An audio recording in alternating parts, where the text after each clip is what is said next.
Danica's POV. Confirmed. Dinig ng utak ni Danica habang di pa rin makapaniwalang nakatingin sa lalaki. Di niya maipaliwanag ang nararamdaman niya ng mga sandaling iyon.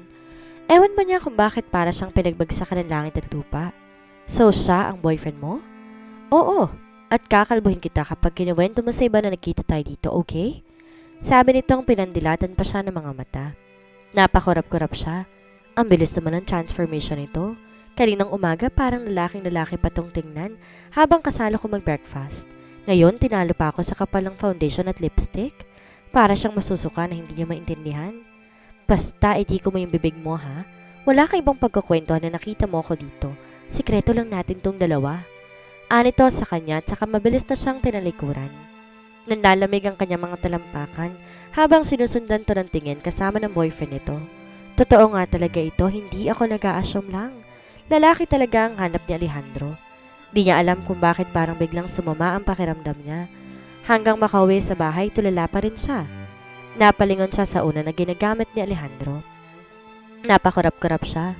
Muli niyang naalala ang itsura ni Alejandro kanina habang kaharutan nito ang boyfriend. Bumangon siya at nagmamadaling tumakbo sa banyo. Suka siya ng suka. Parang hinahalukay ang sikmura niya ng mga sandaling iyon. Alejandro's POV. Sa condominium ng kaibigan nagpalipas ng gabi si Alejandro. Talagang nababadrip siya kay Alicia. Dahil pakiramdam niya nandaya na talaga ito. Nalaman niya kasing lumabas na naman ito kasama si Raver. At bakit parang tuwang-tuwa pa itong mag-post sa social media kasama ng Raver na yon? Suyuin mo na kasi. Alam mo namang nagpapapansin lamang din sa'yo. Nihagis sa kanya ni Dana isang beer and can na kinuha nito sa fridge. Naupo ito sa couch sa tapat niya. Binuksan ng hawak itong beer and can. Halata namang ginagamit niyang si Raver para pagsilosin ha. Kung ginagawa niya yon, para lang asarin ako, hindi siya nakakatuwa. Yamot na sabi niya pa sa kaibigan. Lumagotok ang lata ng beer nang buksan niya iyon. Parang uhaw na ininom niya iyon. Mag-propose ka na kasi. Suggestion ni Dan na muntik niya ng ikasamit. Wala pa siyang napapagkwentuhan ng tungkol sa kanila ni Danica. Nahiya siyang ipaalam sa kaibigan na napasunod siya ng ama na magpakasal sa babaeng yon na noon lamang niya naman nakita. Mas lalo niyang ayaw paalam sa mga ito na nakatali na siya ngayon. Of all people, sa babaeng hindi niya pa talaga type. Alam mo namang wala pa sa isip ko ang pag-aasawa. Yeah, wala pa sa isip ko ang pag-aasawa and yet, nagising na lang ko isang umaga na may asawa na pala ako. What a joke. Pero syempre, sinarili na lamang niyang nasa isip. Pagtatawanan siya nito kapag nalaman nito na napapayag siya ng papa niya. Di naman kasi nito naiintindihan kung gaano kalalim para sa kanya ang dahilan kaya hindi siya makatanggi. Sa kabilang banda, laking gulat ni Danica na mag-aalas 12 ng hating gabi. Bigla na lamang sumipot ang daddy niya sa bahay. Dad, what a surprise! O bakit parang hindi ka yata masaya na binisita ko kayo? Nasaan ang asawa mo? Hindi siya makasagot. Alejandro? Pinasok ito ang kwarto niya. Sinek nito ang banyo kung nandoon din ba si Alejandro. Kunot no itong tumingin sa kanya na matiyak na wala doon ang lalaki. Nasaan ang asawa mo? Napatungo siya. Hindi raw po siya dito matutulog. Pinagluloloko niyo ba kami?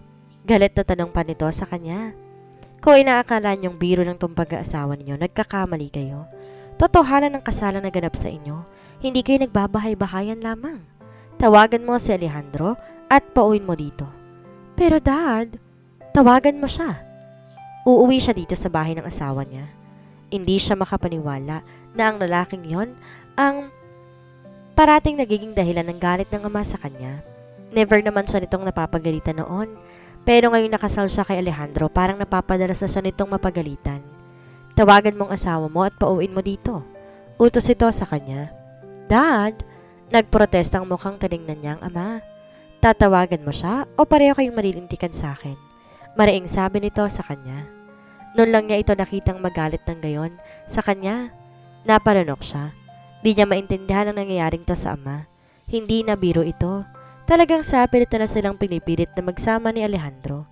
Sabihin na kaya niya yung eksenang nakita niya kanina sa grocery. Pero naisip niya ang papa nito.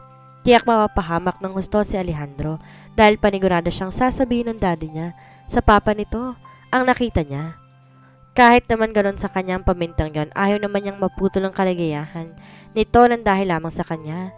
Kahit papaano gusto pa rin niyang protekta ng kalagayan nito. Biktima lang din to ng pagkakataon kagaya niya. Kung tutuusin, naaawa siya kay Alejandro. Imagine yung taong mahal na mahal nito. Hindi nito maipagsigawan sa pamilya nito, sa halip pinilit itong ipakasal sa kanya. Alam niya kung paano naghihirap si Alejandro sa sitwasyon nila ngayon. Napatingin siya sa ama. Seryosong mukha nito.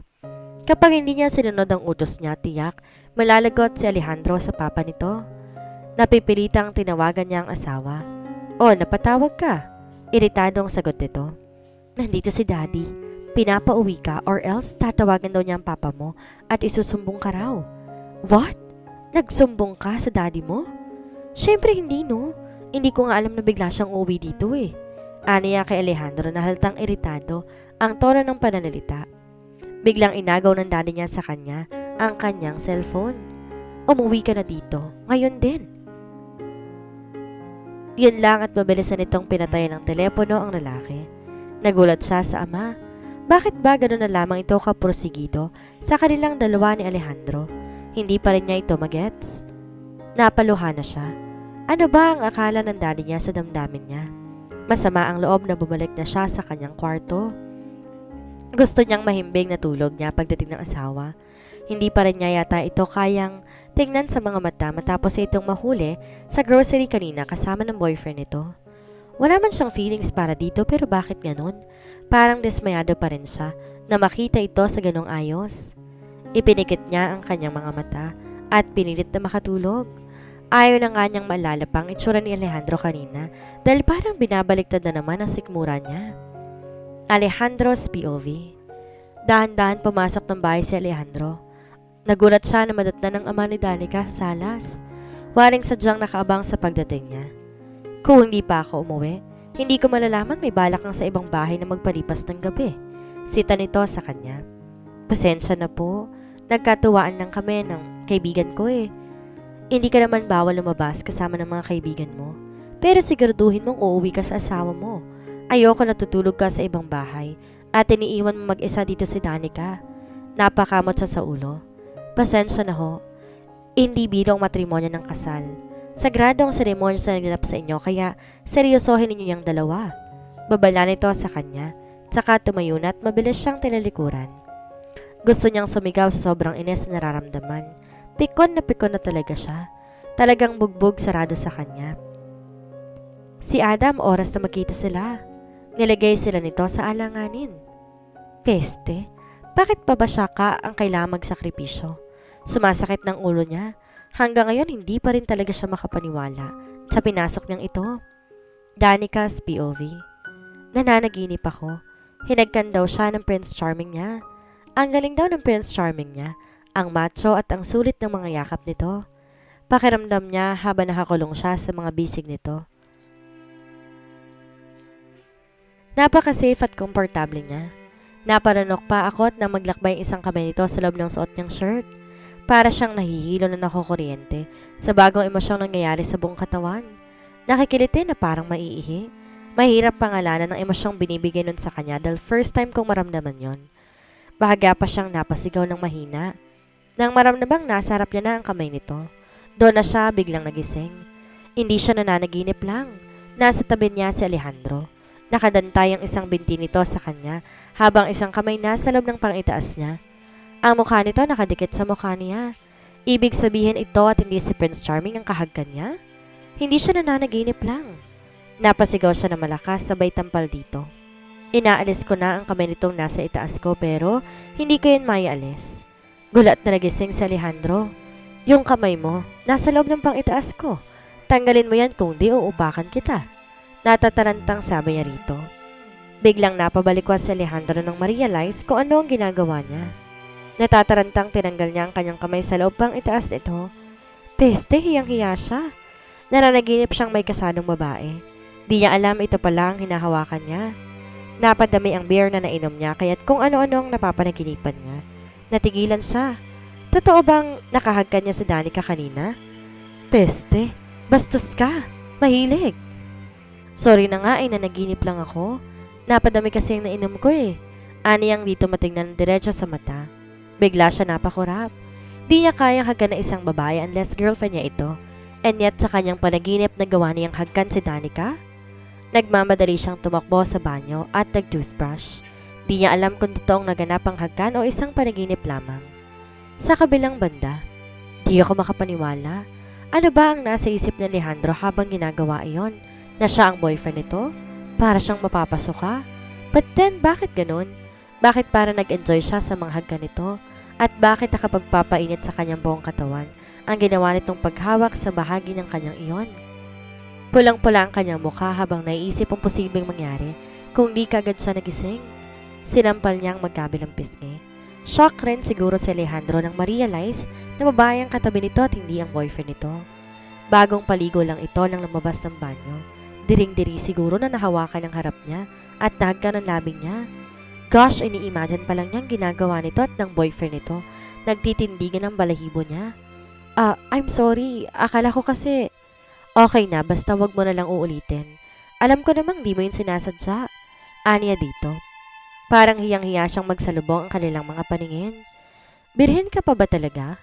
Narinig niyang tanong nito. Nagtaas ang isang kilay niya. Bakit hindi pa ba obvious? Nakita ko sa marriage contract, 23 ka na. Parang imposible ka sa edad mong yan, wala ka pang experience? Ano namang imposible doon? Aniya. Ibig sabihin wala ka pang karanasan. Di ba ka paniwalang tanong nito sa kanya?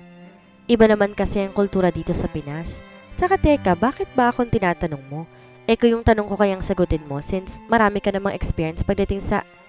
Biglay naisip niya baka first time rin lang nitong makahagkan ng babae. Ikaw, first time mo rin bang makahagkan ng babae? So, ibig sabihin, totoong naghagkan tayo? Parang maduduak na tanong ni Alejandro sa kanya. Tumango siya. Bumangon si Alejandro at tumakbo sa banyo. Narinig niyang nagsusuka ito doon. Ako itong babae, and yet ikaw tong daring-daring mahagkan ako? Siguro kaninang hinagkan ako ni Alejandro yung boyfriend itong naiisip nito. Raver's POV. Parang gusto ko nang magtampo niyan. May pait sa mga labing sabi ni Raver nang ihatid niya si Alicia sa bahay nito.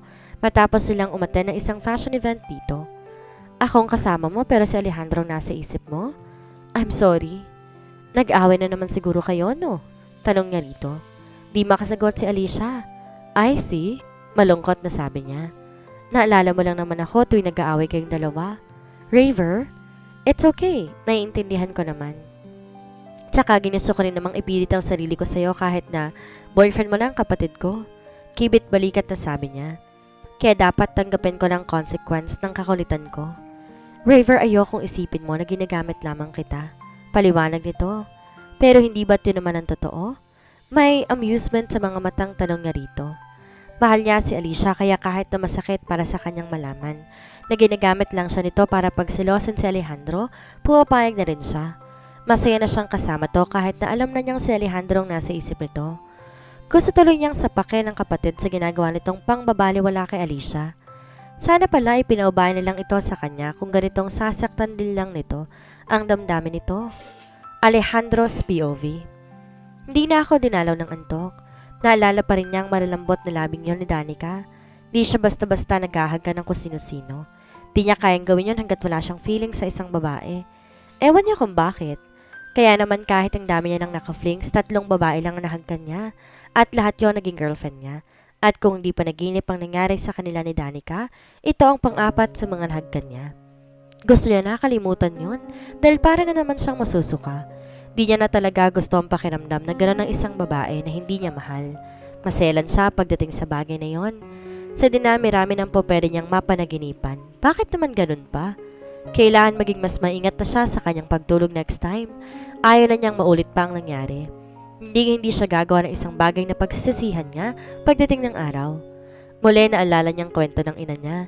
Nagalaw daw ng papa niya ang best friend ng mama niya kahit na hindi naman ito talagang mahal ng papa niya. Nadala lang daw ito sa init ng katawan. Pero nagbunga ang minsang pagkakamali nito at si Raver nga ang naging bunga nun.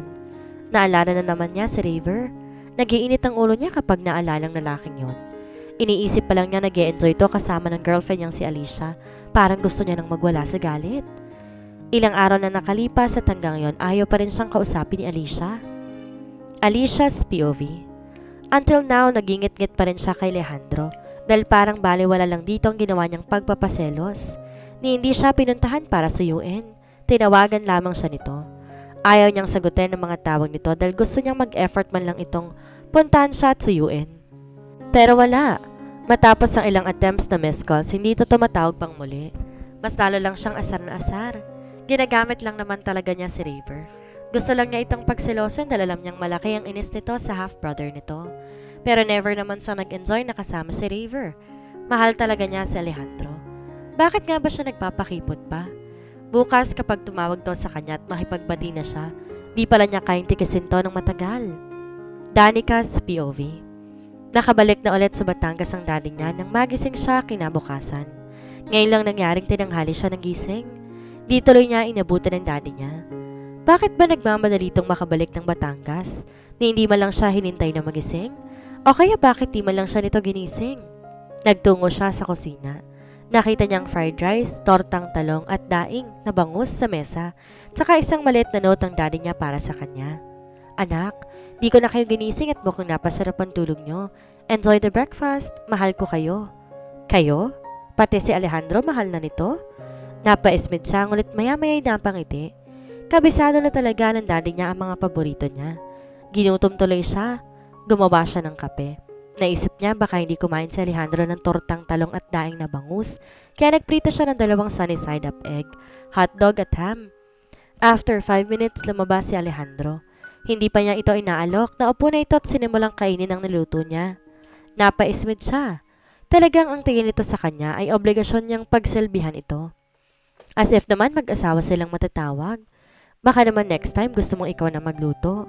Hindi mo ba narinig ang sinabi ng daddy mo sa'yo? Pagsilbihan mo ang asawa mo. Ikaw ang babae kaya trabaho mo yan. Wow, talaga lang ha? Ako talaga ang babae? Mas mukha ka pang babae kaysa sa akin kahapon na. Kumunot ang noo ni Alejandro. Bilib din naman ako sa'yo. Sa bilis mo magpalib ng anyo. Hindi niya malaman kung maiinis ba o matatawa dito. Pwede ba? Tigilan mo na yung pamacho effect mo kapag tayong dalawa lang. Naalibadbaran ako sa'yo. Naalibadbaran pala ha? Ali Alejandrong tumayo at lumapit sa kanya. Halos idikit nito ang mukha sa mukha niya. Gusto mo bang akong subukan? Naparunok siya. Ang bilis ng kaba niya. Huminga siya ng malalim. Tingnan niya kung umubra to sa kanya. Nahuli na nga niya't lahat gusto pang magpanggap na lalaki. Pweh? Bakit? Gusto mo akong hagkan? Ani ang inihaba ang uso. O sige, halikan mo ako. Mas lalo pa niyang dinikit ang mukha sa mukha ni Alejandro. Natigilan si Alejandro habang nakatingin sa nguso nito. Nagtataka siya sa sarili. Parang may bumubulong sa utak niyang hagkan nga ito. What is happening to me? Bakit parang may kung anong kakaibang nabubuhay sa kamalayan ko habang nakatingin sa labi nito? Peste? Huminga siya ng malalim tsaka itinulak itong palayo. Pwede ba tigilan mo ako? Kapag nainis ako, tototohanin ko yan. Tingnan ko lang kung di ka pumalaho ng iyak dyan. Nananakot na sabi niya kay Danica. Tsaka hinarap ng muli ang pagkain. Kumuha siya ng malalim na tubig at mabilis iyong ininom. Di niya alam kung bakit may panik siyang nararamdaman sa dibdib niya. Bumalik siya sa kanyang upuan. Totohanin mong mukha mo, ani Danica. Sumandok to ng 2 takal ng fried rice, isang daing na bangus at tortang talong sa pinggan nito. Napailing siya. Hindi mo pwedeng unti-untiin mong lagay ng pagkain dyan sa pinggan mo? Para ka namang maubusan wala ka namang kakompetensya. Nasusuyang sabi niya kay Danica. Daig pa nito ang sundalo na sasabak sa gera sa lakas kong lumamon. Mas okay na tong isang lagayan na lang. Anitong tumingin sa kanya. Musta nga palang lakad mo kahapon? Nag-enjoy ka ba? Makahulugang tanong ni Danica sa kanya. Paano ko mag-e-enjoy? Nag-uumpisa pa lang kami magkasiyahan ni Dan tumawag ng airpat mo. Nakasimangot na reklamo niya rito.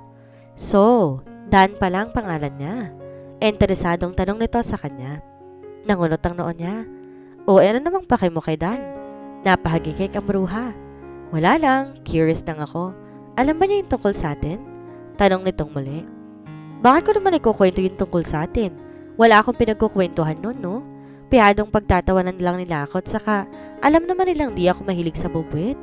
Wow, yabang naman ito. Kahit naman matangkad ako, alam kong di mo ako magugustuhan. Pairap pang sabi nito sa kanya. Buti alam mo. Pasuplado namang sagot niya. Saan mo ba nilalagay yung mga kinakain mo? Kelit mong taong lakas mong kumain. Ano bang height mo, 5'2"? Excuse me? Pinandilatan siya ng mga mata. 5'3" ako, no? Kapag naka-heels, 5'5" na ako. Kahit na, maliit pa rin yon para sa akin. Wala akong pakialam kung maliit pa rin para sa'yo.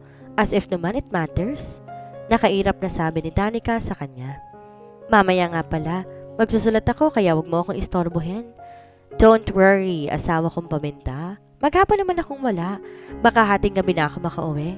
Huwag mong kalimutang magdala ng sarili mong susi para hindi mo ako gisingin mamaya. Pwede rin naman na huwag ka nang umuwi. Para mapagalitan ka ako ni Papa? No way. Ano ba yung nakasalalay sa'yo kapag sinuway mong kagustuhan ng father mo? Yung mga mana ko, yung kabuhayan ko. Yun lang? Natatakot kang mawala ng mana kaya hindi mo sinusuway ang parents mo? Hindi yun lang, Danica. Buhay kong nakataya doon. Maikling sabi niya. Kumunot ang noon niya at matamantong tiningnan. Eh ikaw, bakit ka pumayag pakasal sa akin? Kung tutuusin, di ka naman siguro matitiis ng daddy mo. Kala mo lang yun? Kilala ko si daddy kapag may sinabi, paninindigan talaga yun. Saka hindi ko kayang sawayin yung kalooban niya eh. Nakaka-guilty. Ang dami niya ng sinakripisyo para sa akin. Kaya sinakripisyo mo rin ang buhay mo. Eh bakit ikaw? Di ba ganun din naman ang ginawa mo? Mas kakayanin ko na to kaysa naman... Bago pa maituloy ni Danica ang sasabihin, dumating ang kaibigan nitong may dalang bulaklak. Ang aga naman yata ng paniligaw nito, ani ko at bahagyang napaismid. Nakita kong tiningnan ako nito mula ulo hanggang paa, waring sinusukat ang pagkatao ko. Parang gustong pagkumpirahin ang itsura namin. Bah, di naman sa pagmamayabang. Daming babae nagkakandara pa sa akin, lalo pat naging varsity player siya sa basketball ng college. Naghahamon ba ang kumag na to? Di niya to uurungan. Kung sa pagwapuhang lalaki o sa suntukan man. Nabasa yata ng lalaki ang nasa isip niya.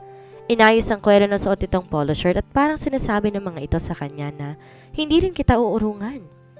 Danica's POV. May naramdaman siyang tensyon sa pagitan ni Rod at ni Alfredo, kaya tumayo siya para hilahin sa bangko ang kaibigan. Halika, sabayan mo kami mag-breakfast. Diba favorite mo rin tong daing na bangus at tortang talong? Tumayo ako at pinagtimpla to ng chocolate drink. Dahil dito umiinom ng kape. Nilapag ko yon sa tapat ni Rod. Bakit silang ginawan mo ng chocolate drink? Parang batang nagtatampong tanong sa kanya ni Alfredo. Bah, mali ko bang gusto mo rin? Gusto ko rin. Nakangising sabi nito sa kanya. Umikot ang mata niya pero napilitan din siyang gawan to ng chocolate drink. Baka naman kasi sabihin nito may favoritism siya. O ayan! Padabog nang ilapag niya sa tapat ng mesa ni Alejandro ang chocolate drink na tinimpa niya. Thank you. Nakangiting sabi pa nito. Tahimik lang si Rod. Wari nag-oobserba lang ito sa kanilang dalawa. Ayaw nang bigyan ng mali siya ni Rod ang kakaibang glow na nakikita niya sa mata ng lalaki habang tinitingnan nito si Danica. Pero hindi talaga niya maiwasan na hindi makaramdam ng selos. Para kasi ngayon lamang niya nakita ang ganung glow sa mga mata ni Danica. O nag-overthinking na naman siya kaya kung ano-ano ang nakikita niya. Mabuti naman nakipagbati ka na sa akin. Nakangiting sabi ni Danica. Nasa salas na sila at tapos na silang kumain. Naiinis siyang parang walang balak ang napangasawa ni Danica. Nabigyan sila ng privacy. Nakaupo rin to sa salas. Parang gustong makinig sa usapan nila. Mas lalo tuloy siyang nabubwisit dito. Alam mo naman, di kita tayang tiisin eh. Aniya sa babae. God, hanggang ngayon, di pa rin siya makapaniwalang may asawa na ito. But since hindi naman ito ginustong pangyayari, nag-decide siyang hindi pa rin mawawala sa buhay nito. Wala na nga yata siyang ibang babaeng mamahalin maliban dito. Thank you nga pala sa flowers. Inamoy-amoy ni Danica ang mga roses na bigay niya. Uy, pero aminin mo, gustong-gusto mo yung mga tulips na dala ko sa inyo nung minsan. Dinig niyang sabat ni Alejandro. Mahal yun. At kunot nung napatingin siya sa pakikisawsaw ni Alejandro. Ano ang gagawin ni Danica matapos muntik nang may mangyari sa kanila ni Alfredo? Gustuin pa kaya niyang muulit iyon? Yan po ang ating aabangan sa susunod na kabanata.